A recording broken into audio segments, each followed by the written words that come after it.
So lights, camera, action, and welcome, ladies and gentlemen, boys and girls, to another edition of your favorite vlog series, The Changemakers. Okay, I hope it really is your favorite, okay, because that's the aim of all of this. What do we do here?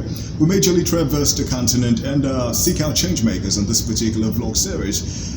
We look up to inspiring young people who are being the change they want to see. You know what they say? No one's coming to save us. We are the ones we're waiting for.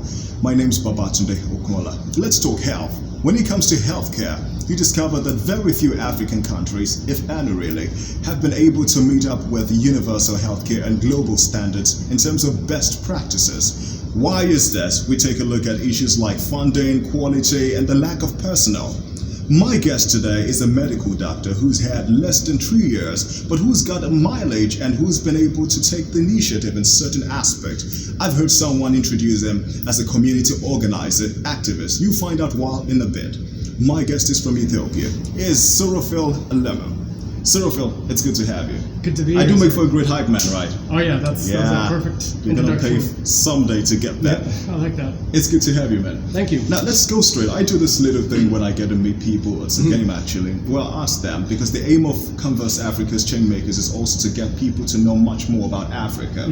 It's not a country, by the way. It's made up of several countries, over 50 countries. You should go look that up. Yeah. You're from Ethiopia. Yes.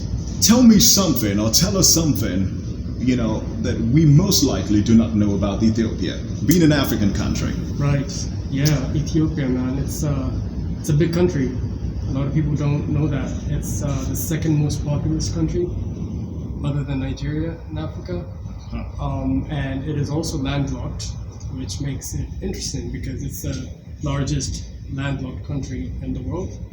And yeah, and that's where coffee comes from, actually. Aha. Yeah, the plant coffee was discovered in the Kaffa region in Ethiopia. So a lot of people think it's Brazilian or Colombian or Indonesian. It's Ethiopian. You guys should actually pay me for some of this information, okay? Because you wouldn't know that if you weren't watching this. So that's the more reason why you should watch this. I'll put up like a GoFundMe or something later on. Thanks for being here, man. All right, let's talk about you being a doctor. Yep. And it's one of my favorite questions to ask people. Did you choose this? That's the medical profession. Or was it chosen for you? I know it's weird because I have very few medical doctor friends who, you know, tell you they went into it without wanting to see it through. Well, choice may not be the right word for me to use because there was definitely a lot of influence from family and, you know, the community around me to get a privileged, you know, job within society. So I'd say maybe it was more like an arranged marriage, sort of, because I did look forward to be a doctor and serve people and help people. But there was also a narrative of, you know, my family and society influenced me to that. Yeah. All right. One other thing I wanted to ask you when it comes to this is, you know, the striking thing. You became a doctor, and tell me a bit about your education. You know, because you had to be a doctor, and you know, you found yourself in one of the most unlikely places you wouldn't have chosen if you had to, you know, rewrite your life story up until this point. You know, and I'm really interested in this story as to how you made that transition from being a medical doctor, you know, to being activist, to being a community organizer. I know you don't seem to like the title very much. Oh, titles are dubious at best. So I would do this again if I had to rewrite it because there's a lot of things that I've learned in order for me to become who I am today, and part of those is definitely what I went through as a doctor in the past few years. Yeah, so education, you said? Yeah. That transition. You said you'd right. do it again, but initially, would you have done it? What was your plan? So you leave medical school, and in Ethiopia, what happened? Yeah, in Ethiopia, college is free. For doctors, when you become a doctor, you get to serve the country for about 2 years. That's in the contract, and which is what I did. They post you to a rural setting, and then you do your work for about 2 years, and then you come back and you're free to do basically whatever you want. So what awaited me where I went wasn't the traditional hospital or health center. It was actually an empty building, and that's what made my situation a little bit different. Let's say because there's a lot of non-clinical challenges that went into that place not being functional. So most of my work was focused on tackling those issues using non-clinical tools, and that's how I became some of those titles that you mentioned, community organizer and advocate. But yeah, Still has a look on his face like community. What is that? Community organizer. Like, Just- am I really a yeah. community organizer? Good think about it, man. yeah. All right. A person who gets things done. Yeah, and you did get it done. Some of it, yeah. So tell us about what you meant and what was accomplished, by, your little input and contribution. This is a modest man. Well, see, I'm a doctor. Most of my skills, so to speak, are clinical. So definitely I wouldn't be able to write proposals or organize community or, engage in leadership other than the medical setting. But I did have that capacity as a citizen to speak to people and to have conversations and to figure out a narrative where everyone in that community would chip in their talents and effect change that would better the outcome of quality or health or governance. So basically, my efforts were towards those goals. Yeah. Wow. Fantastic. I'm getting something from your story, and the story is sometimes who we are is not enough. Sometimes we have to be different things. And, sometimes we, like you said, titles are very, very tricky things. Yep. You could have said, well, I'm a doctor.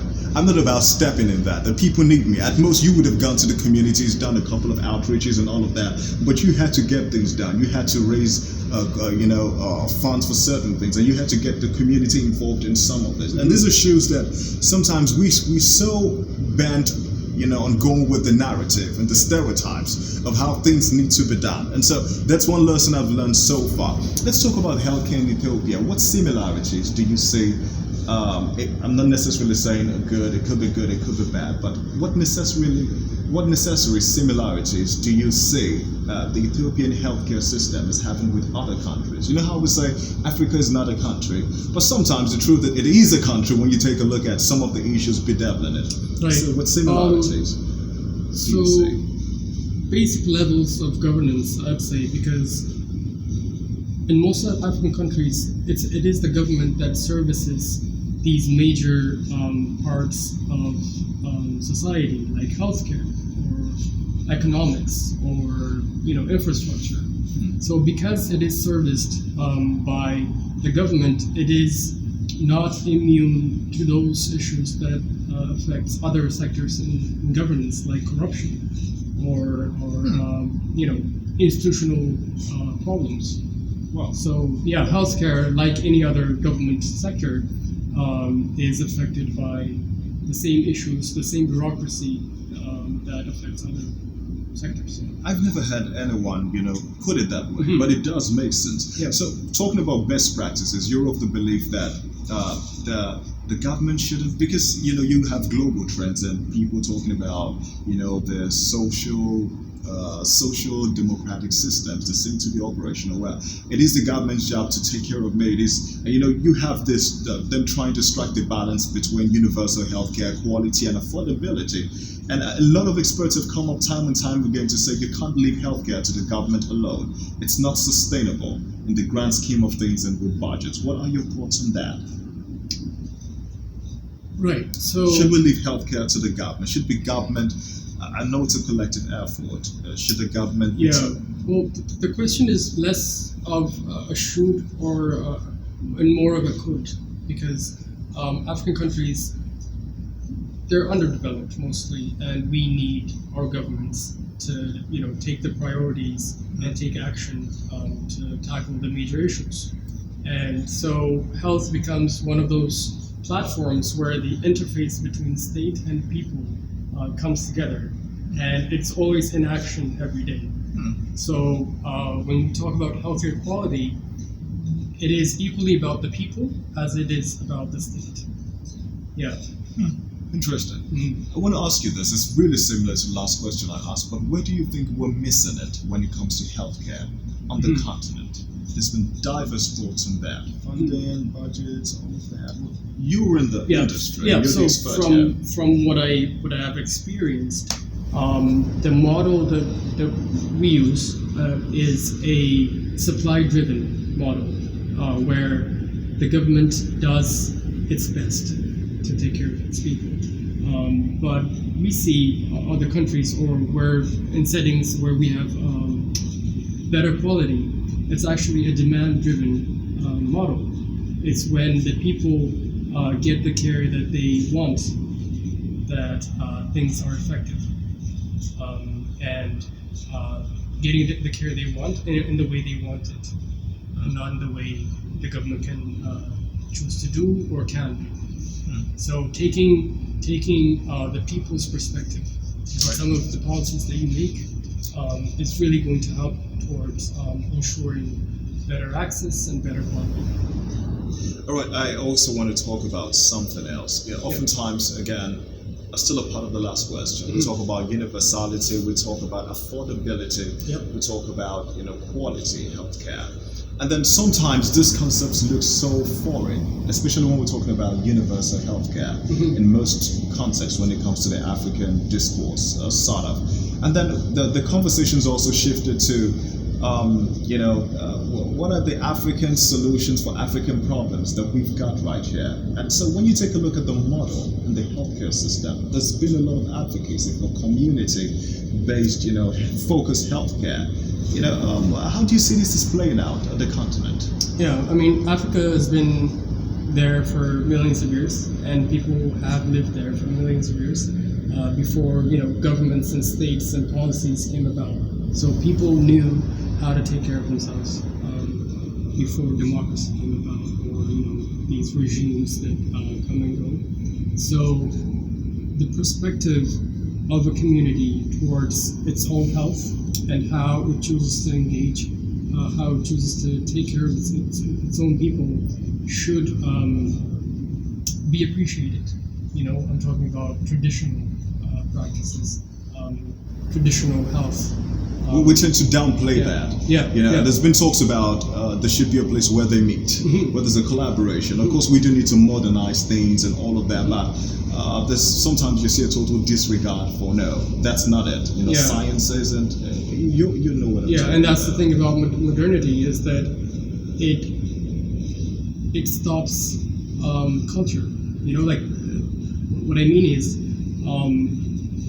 in the name of modernity, you might stifle some of the organic processes that a community might have to tackle its own problems. So you just impose what some donor gave you, and that wouldn't work. That wouldn't be sustainable at all. I could keep this man here for 15 more minutes. But as a rule of thumb, we sort of try to keep the conversation straight to the point, kind of, and all of that. I do hope I have him back later on. But I did learn a couple of things today. Suraphel, it's been good having you on the couch here with me. And so, what lessons did you learn? Let's say, I learned, you can be different things depending on the context, and so good things that is. So don't be so traditional about everything. There are a lot of you watching this who should be inspired by that. And what else did I learn?